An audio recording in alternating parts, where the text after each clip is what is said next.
Hello friends, कैसे हैं आप? आई होप आप सभी अच्छे होंगे। तो चलिए आज की स्टोरी शुरू करते हैं। डिफेंस कॉलोनी एक ऐसा इलाका है जहां सुरक्षा, रुतबा और ठाट बाट सब कुछ था। यहाँ की महिलाएं चैरिटी, समाज सेवा, किटी पार्टी और बिजनेस मीटिंग्स में सक्रिय थी क्योंकि उनके पास पैसा था और समय भी।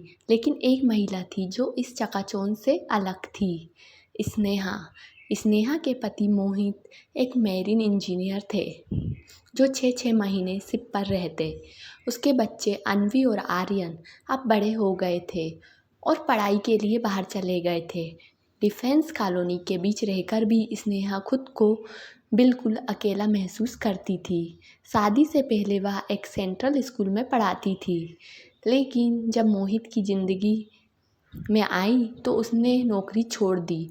उसकी सोच थी कि अपने बच्चों को अपना पूरा समय देंगी, उन्हें वह प्यार और देखभाल देंगी जो उसे कभी नहीं मिली थी। लेकिन आज स्नेहा बालकनी में खड़ी थी। रात का सन्नाटा था, लेकिन उसके भीतर एक तूफान मचा था। वह हमेशा सोचती थी कि जब उसके बच्चे छुट्टियों में घर आएंगे तो वह उनके लिए पकाएंगी, उनके साथ मूवी देखेंगी, हंसी मजाक करेंगी। पर हकीकत बहुत अलग थी। बच्चे आते, लेकिन उनके लिए स्नेहा सिर्फ एक परछाई बनकर रह जाती।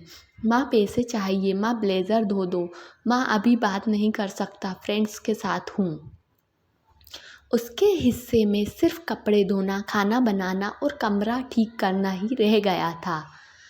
और फिर एक दिन स्नेहा ने घर की चारदीवारी से बाहर निकलने का फैसला कर लिया।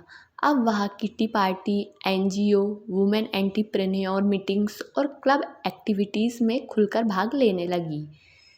उसे एक नई ऊर्जा, एक नई पहचान मिलने लगी। और फिर वो दिन आया जिसने सब कुछ बदल कर रख दिया।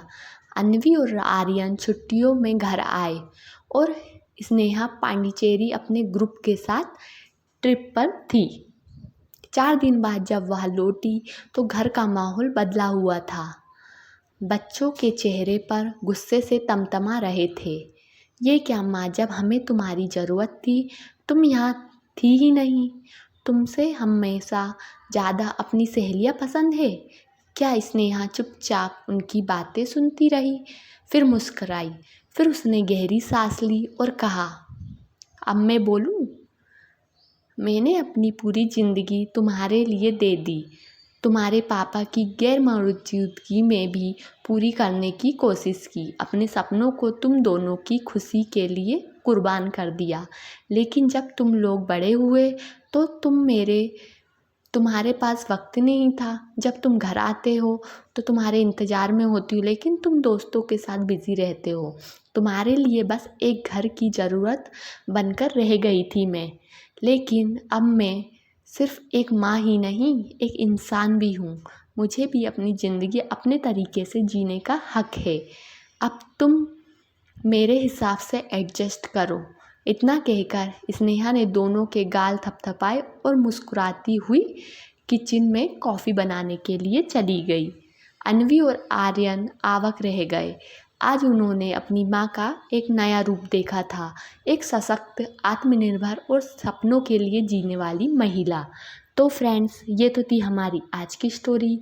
अगर आपको अच्छी लगी तो प्लीज़ चैनल को लाइक, सब्सक्राइब और शेयर ज़रूर कीजिएगा। Thank you.